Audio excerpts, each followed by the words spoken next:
Betapa ketinggalan zamannya bangsa ini untuk bicara tentang situasi yang sesungguhnya sedang terjadi di dunia internasional, regional, dan nasional. Betapa ketinggalannya. Ridwan di sini benar. Bahwa yang namanya pemerintah sekarang ketinggalan zaman. Kerjaan mereka adalah kerjaan lama. Ngapain? Ngadu domba. Pertanyaan berikutnya, kalau kita sadar mereka ngadu domba, kekuatan apa yang kita punya agar mereka tidak ngadu domba? Bapak sekalian, maaf, secara legal ada dua pernyataan yang mengganggu bagi saya. Pertama, dituangkan dalam RPJMN 2014-2019 bahwa ada kelompok yang melakukan sikap intoleran. Pertanyaan, siapa yang intoleran? Kenapa dituang dalam RPJMN? Kenapa dituang dalam RPJMN bahwa ada kelompok intoleran? Yang kedua, yang ketiga. Sekarang, kita ambil RPJMN 2024. Ada kelompok yang dinyatakan selalu berpikir tentang kegaduhan. Kalau itu dilihat dalam cerita sejarah, dia lupa. TNI ketika mempertahankan negeri ini, kerjasamanya adalah dengan umat Islam. Sama seperti ketika tahun 99, Baratlah yang menyatakan cuma tinggal dua kekuatan yang masih bisa mempertahankan Indonesia. TNI dan Islam. Setelah TNI, balik ini maaf ya karena ini omongan saya dengan beberapa tokoh jenderal sampai akhirnya di tempat bawah saya menggugat tentang Sabta Marga. Satu-satunya sipil saya gugat Sabta Marga di tempat Prabowo Subianto karena saya begitu risaunya saya melihat situasi. Kemarahan saya sebagai satu-satunya sipil di hadapan para jenderal itu yang mengatakan, kemana para tentara itu yang kemudian malah sibuk dengan kekuatannya sendiri. Ini beberapa jenderal bukan satu, 13 jenderal saya ingat betul. Saya bilang, Bapak sekalian,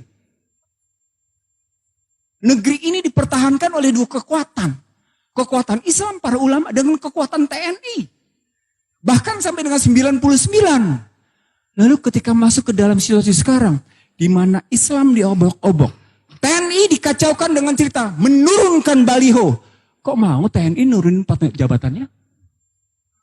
TNI telah diturunkan jabatannya sedemikian rupa dari peta mempertahankan keamanan sampai akhirnya ikut bicara tentang ketentraman.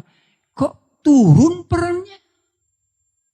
Bukankah itu menurunkan kelembagaan? Bapak sekalian, saya naikin sedikit. Maaf, saya naikin sedikit. Kita punya Unhan. Di mana posisi Unhan melakukan kajian-kajian strategis bahwa yang sedang terjadi adalah pemecah belahan. Maaf, telinga saya nggak dengar sama sekali. Saya sama sekali tidak mendengar Unhan, baik yang ada di Ponorogo maupun yang ada di Sentul, itu membahas tentang bagaimana perdamaian Indonesia. Dia sibuk bicara tentang perdamaian internasional, tapi dia tidak pernah sibuk perdamaian Indonesia. Itu yang namanya Unhan itu. Ini saya kritik karena beberapa profesornya saya tahu kerjaannya ngapain. Maaf, terus terang ada kemarahan dalam dada saya, begitu melihat situasi yang sedang sekarang terjadi. Nah, Bapak sekalian sebagai penutup. Kita tidak akan bisa mendekat dengan damai, sejuk, tentram, dan aman. Selama sumber daya alam, produksi, distribusi, dan keuangan tidak sungguh-sungguh tunduk pada konstitusi. Ini ujungnya, tidak akan pernah. Termasuk soal cyber. Saya belajar sedikit cyber dari sahabat saya, Profesor Marsudi. Ini suaminya Bu Retno. Saya harus umumkan. Ini suaminya Bu Retno. Jadi nggak apa-apa, tapi saya tahu persis cara berpikir dia objektif. Cara berpikir sahabat saya satu ini objektif. Jadi kalau kita berpikir sampai sejauh itu, maka sesungguhnya yang disebut dengan proxy and neocortex war, dia berarti ibarat orang bodoh. Ibarat orang bodoh masuk ke kancah peperangan. Dia punya senjata paling konvensional sampai dengan senjata paling mutakhir. Itulah neocortex war dan proxy war. Untuk orang tertentu dia pakai senjata paling konvensional. Untuk orang-orang tertentu dia pakai senjata paling mutakhir. Bapak sekalian, saya tidak bicara di tempat ini. Saya bicara di lembaga penegak hukum. Joko Widodo sukses mengamankan dirinya lewat COVID-19. Itu saya sampaikan bulan Januari 2020. Dan ternyata dilakukan. Apa artinya? Artinya sesungguhnya dia mengidap kegagalan. Sayangnya ketika pada Januari 2017, Rizik Muhammad Syihab mengundang untuk rekonsiliasi dan berdialog, hingga hari ini dia tolak.